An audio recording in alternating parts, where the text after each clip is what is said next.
75 से लेके 80% डिस्काउंट में आप कैसे अपनी सेटलमेंट करवा सकते हैं। सबसे पहले तो मैं जो हर बार बात बताता हूं, बोलता हूं, अगर पैसे हैं तो इनके पैसे दे दें और मरा हुआ सांप अपने गले से निकाल लें। नहीं पैसे हैं तो राहु केतु ग्रह तो क्या करेगा, दुनिया का कोई ग्रह धरती पे आके आपका कुछ नहीं बिगाड़ सकता। और ये चवन्नी छाप तो शुद्ध ही कुछ नहीं है। अगर ये चवन्नी छाप बकवास कर रहे हैं, हरास कर रहे हैं, परेशान कर रहे हैं, तो इनकी दुकान के अंदर पेट्रोल के कोटन लगाइए। अगर ज्यादा ही बकवास कर रहे हैं तो इनकी दुकान के अंदर क्या, इनके लेटर बॉक्स के अंदर पेट्रोल ही डाल दो, इनका बोरी खराब कर दो कुत्तों का, सारी उम्र के लिए इनको कैचला बना दो। साथियों, अगर आप सेटलमेंट करना चाहते हैं तो इस टाइम सबसे सुनहरी मौका है साल का। अब JFM चला हुआ है, जनवरी फरवरी मार्च, बैंकिंग की भाषा में इसको JFM बोलते हैं। वैसे तो सारे साल ही बैंक या NBFC कंपनी सेटलमेंट करते हैं और करते रहते हैं। अब सेटलमेंट करते क्यों हैं भाई? जब से ब्रिटिश काल से बैंकिंग का जन्म हुआ, 1843 में पहला हमारे देश में बैंक बना, बैंक ऑफ मद्रास, जो कि आज चेन्नई रख दिया गया है, जिसका नाम स्टेट का, उसका नाम पहले मद्रास था। तो स्वाभाविक बात है जब बैंक ऑफ मद्रास खुला तो मद्रास के अंदर ही खुला था।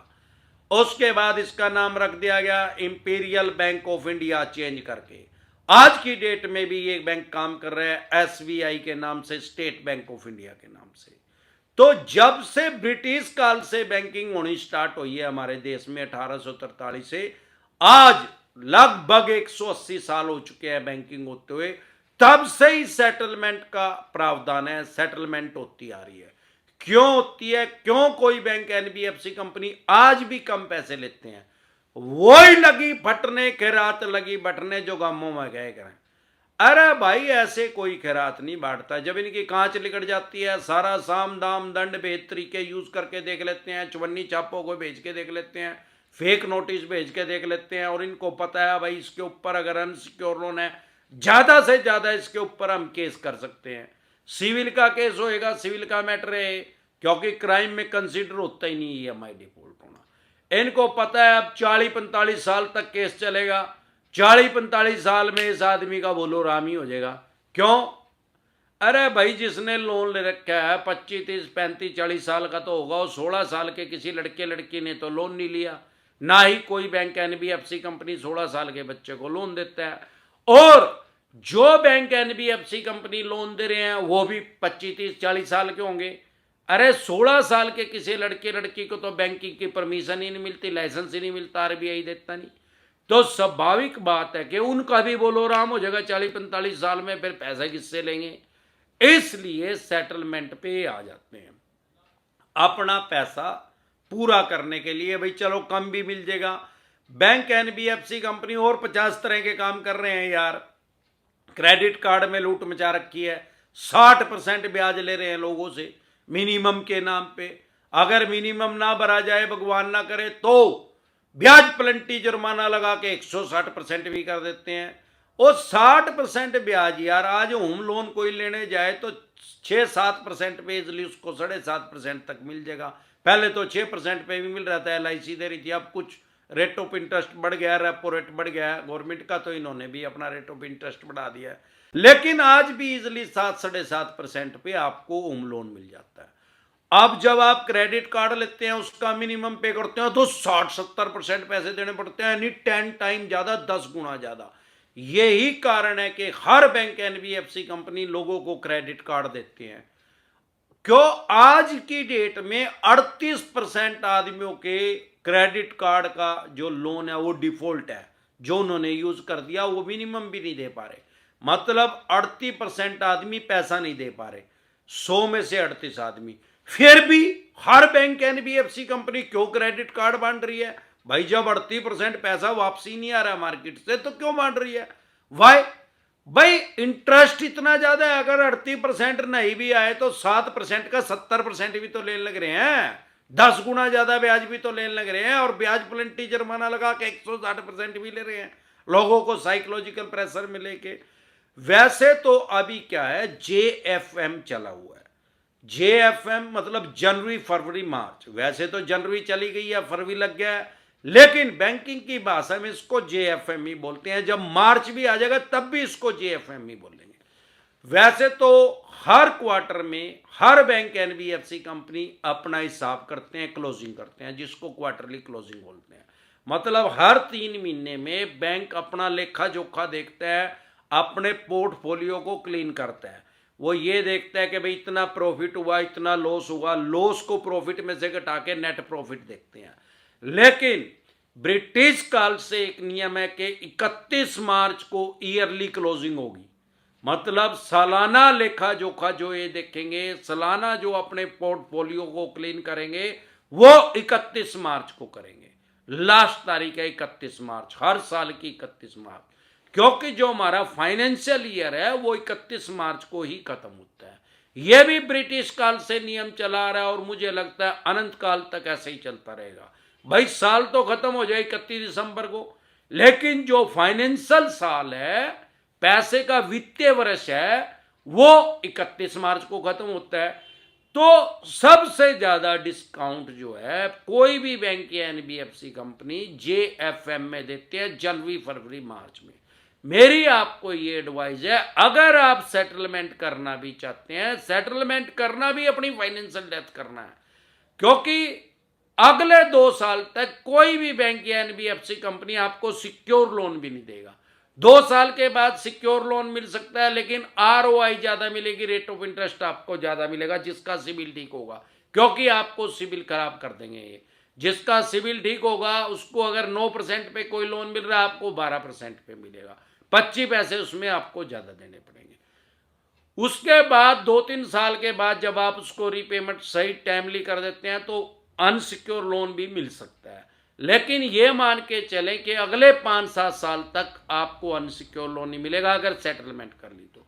लेकिन फिर भी अगर आप इतने साइकोलॉजिकल इफेक्ट के अंदर हैं, इनके प्रेशर में है, इम्पैक्ट में है, इनके दबाव में है, और आप कर्ज से मुक्त होना चाहते हैं, मानसिक परेशानी खत्म करना चाहते हैं, तो मेरी आपको एडवाइस सलाह है कि आप मार्च के महीने में, फरवरी में भी ना करें, मार्च के महीने में भी 20 से लेके 25 तारीख के बीच में सेटलमेंट करें, और तब आपको मैक्सिमम डिस्काउंट मिलेगा। प्रिंसिपल का 75%, 80% तक भी आपको डिस्काउंट मिल सकता है। प्रिंसिपल का, दोबारा रिपीट कर रहा हूं, भले इन्होंने आपने 10 लाख रुपए देने हैं, इन्होंने ब्याज प्लंटी लगा के, जुर्माना लगा के 16 लाख कर रखे हैं, करे रहने दे।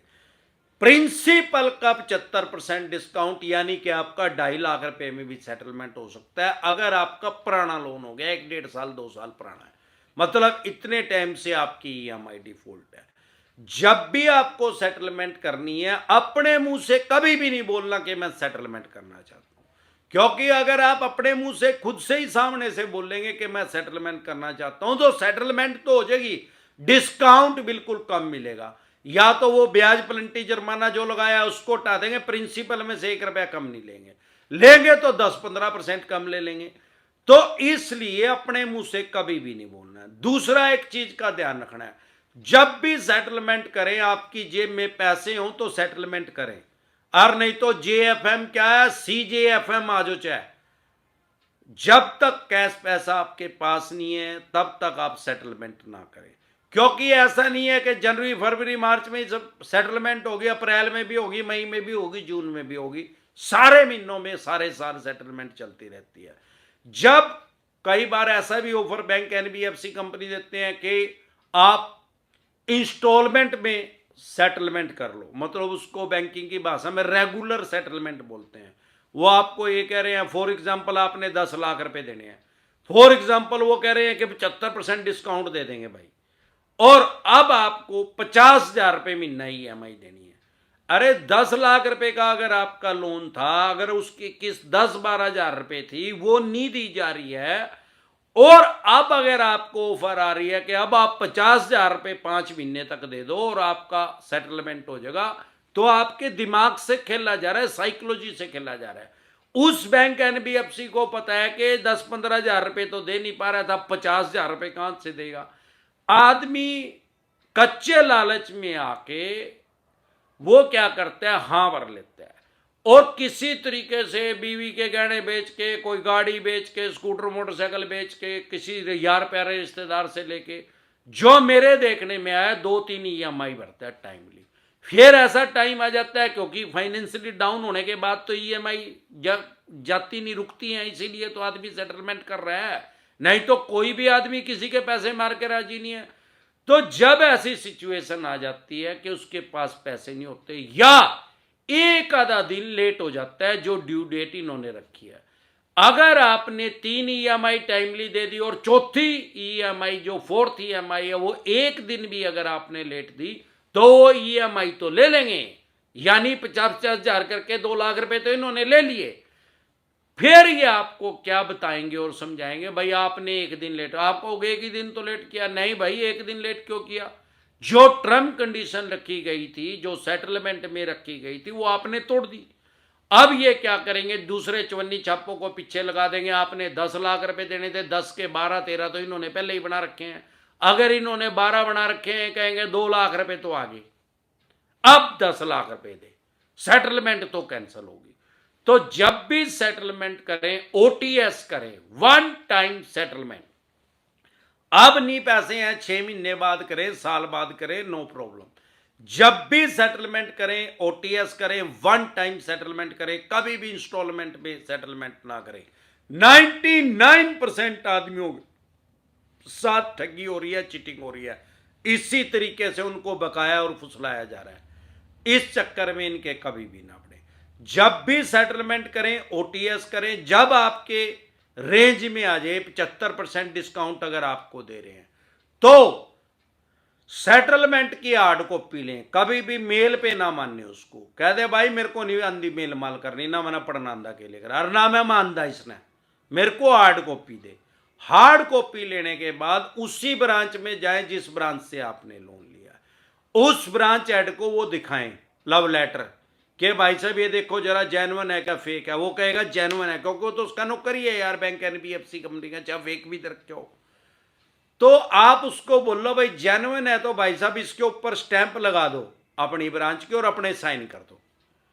अगर वो ये बोले कि इस पे साइन करने की जरूरत नहीं है, स्टैंप लगाने की जरूरत नहीं है क्योंकि बैंक ने इशू किया है, तो कह दे मेरे को भी फिर सेटलमेंट करने की जरूरत नहीं है भाई, मैं नहीं करता। अगर जेन्युइन होगा तो वो लगा देगा, आज नहीं लगाएगा 2 दिन बाद लगा देगा, ऊपर से फोर्स आएगा तब वो लगा देगा, उसके पास पावर है लगाने की, तब वो 100% जेन्युइन का कंफर्म हो जाएगा। नहीं तो 99% लोगों के साथ ये भी ठगी हो रही है कि फेक सेटलमेंट लेटर इशू किया जा रहा है बैंक के द्वारा, चवन्नी छाप कर रहे हैं। वो क्या कर रहे हैं, 10 लाख का लोन 2.5 लाख में सेटलमेंट हो गया, आपने 2.5 लाख रुपए भर दिए, वो सेटलमेंट लेटर ही फेक दे रखा है, उसमें इनको 35% कमीशन मिल जाएगी, भिखमंगों को 1 लाख रुपए इनको मिल जाएगा। अब बैंक क्या कहेगा कि भाई साहब सेटलमेंट तो ही नहीं, आपने मारे 10 लाख रुपए देने थे, आपने 2.5 लाख दे दिए, 7.5 लाख रह गए।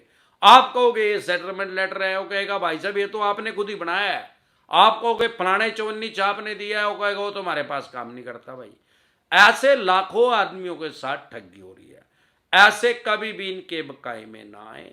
जब भी ले हार्ड कॉपी लें, स्टैंप लगवाएं, साइन करवाएं, और ये सारे काम होने के बाद भी उसमें एक बात लिखवाएं क्लोज कि बैंक या NBFC कंपनी सेटलमेंट होने के कितने दिन के बाद, ज्यादातर 10-15 दिन के या महीने के अंदर NOC देता है, नो ऑब्जेक्शन सर्टिफिकेट, या NDC, नो ड्यू सर्टिफिकेट, वो देगा, वो क्लोज उसमें लिखवाएं।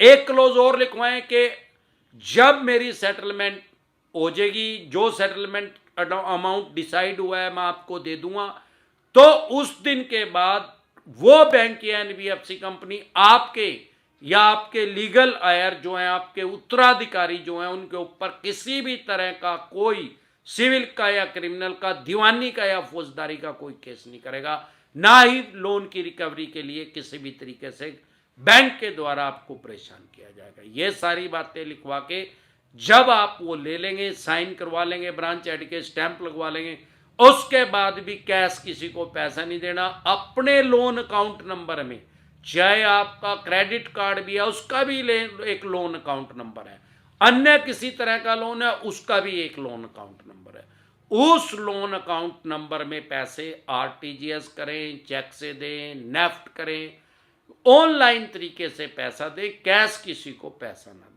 ये सब चीजें अगर आप ध्यान रखेंगे और मार्च में अपनी सेटलमेंट करवाएंगे तो आपको 75%, क्योंकि मार्च चला हुआ है, अगले महीने आ जाएगा, 80% तक भी आपको डिस्काउंट मिल सकता है अगर आपका 1.5-2 साल पुराना है। बस ये चीजें आपको ध्यान रखनी है। 2 तरह के नोटिस को कभी भी अवॉइड ना करें। डेली बताता हूं, बार बार बताता हूं, 1000 बार बताता हूं।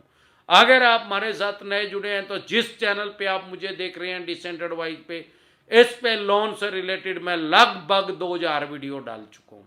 आपको या आपके किसी भी यार प्यारे रिश्तेदार को लोन से रिलेटेड कोई भी दिक्कत परेशानी समस्या अगर आ रही है, यूट्यूब के सर्च के ऑप्शन में जाके वो प्रॉब्लम लिखें। आगे जैसे ही डिसेंट एडवाइस लिखेंगे तुरंत प्रभाव से आपकी समस्या का समाधान हो जाएगा।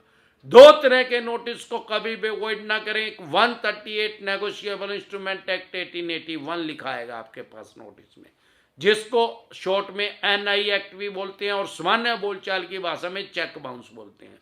इसको कभी भी इग्नोर ना करें, कभी भी हल्के में ना लें। अगर आप इसको इग्नोर करेंगे, हल्के में लेंगे, तो आपको कम से कम 14 दिन के लिए न्यायिक हिरासत में जाना पड़ सकता है। 14 दिन के लिए आपको जेल में जाना पड़ सकता है। अगर इसको हल्के में नहीं लेंगे, इसको इग्नोर नहीं करेंगे, बेलेबल ऑफेंस है, जमानती अपराध है, तुरंत प्रभाव से इसमें जमानत हो जाती है, सेम डे जमानत हो जाती है, बाय एंड जमानत हो जाती है। सारे देश के किसी कोने में चाहे इन्होंने आपके ऊपर केस कर रखा है। डरे घबराए नहीं। सबसे पहले दूसरा, अगर सरफेसी एक्ट 2002 के अकॉर्डिंग आपके पास नोटिस आ रहा है 13(2) का, 13(4) का, तो तुरंत प्रभाव से लीगल एडवाइस ले। अगर आपके पास ये नोटिस नहीं भी आया है, आपको इंटरनल फीलिंग आ रही है कि फ्यूचर में मैं अभी आगे तक तो मैंने दे दिया, आगे मेरा कोई सिक्योर लोन है मकान दुकान फैक्ट्री कारखाने का, अब मैं नहीं दे पाऊंगा, तो 100% आपके ऊपर सरफेसी एक्ट लगाएंगे, 13(2) का, 13(4) का नोटिस भेजेंगे। जैसे ही ऐसी सिचुएशन आए, प्रिवेंशन बेटर देन क्योर, इलाज से हमेशा परहेज बेहतर है। तुरंत प्रभाव से लीगल एडवाइस लें। अगर आप हमारे साथ टेलीफोनिकली जुड़ना चाहते हैं, पर्सनल मीटिंग करना चाहते हैं, फिर आपका लोन 2 करोड़ का है, 5 का है, 25 का, 50 करोड़ का है, जितने भी करोड़ का, लोन से रिलेटेड जो भी दिक्कत परेशानी समस्या आपको आ रही है, आपके पास 13(2) का, 13(4) का, सिंबॉलिक पोजीशन का, फिजिकल पोजीशन का, सरफेसी एक्ट के अकॉर्डिंग नोटिस आ रहा है, या 138 नेगोशिएबल इंस्ट्रूमेंट एक्ट 1881 का आ रहा है, या पेमेंट एंड सेटलमेंट एक्ट 2007 का आ रहा है, या आर्बिट्रेशन एंड कंसोलिडेशन एक्ट 1996 का आ रहा है, या रिकॉल नोटिस आ रहा है, या अन्य किसी तरह का कोई भी नोटिस आ रहा है, लोन से रिलेटेड जो भी डॉक्यूमेंट्स आपके पास हैं वो सभी लेके आप मेरे से पर्सनल मीटिंग कर सकते हैं या टेलीफोनिकली भी एडवाइस ले सकते हैं। एक चीज का हमेशा ध्यान रखें, अगर आपका KCC का लोन है, खेती किसानी से संबंधित कोई लोन है, तो आपके ऊपर सरफेसी एक्ट लागू नहीं होता, इंप्लीमेंट नहीं होता। अगर 20% से पैसे आपके कम रह गए हैं इनके देने, तो भी आपके ऊपर सरफेसी एक्ट इंप्लीमेंट नहीं होता। 50% से ज्यादा पैसे आपके जा चुके हैं तो आप इनके खिलाफ DRT में जा सकते हैं। 1 महीने में बहुत बार, ज्यादा बार ECS लगा रहे हैं या NECH लगा रहे हैं आपके अकाउंट में, तो आप इनके खिलाफ कंज्यूमर कोर्ट में जा सकते हैं। इसके अलावा भी कानूनी रूप से आप अपनी प्रॉपर्टी को बचा सकते हैं, बेस्ट रेमेडी आप ले सकते हैं। जैसे ही ऐसा कोई भी नोटिस आए, तुरंत प्रभाव से लीगल एडवाइस लें, क्योंकि प्रिवेंशन बेटर देन क्योर, इलाज से हमेशा परहेज बेहतर है।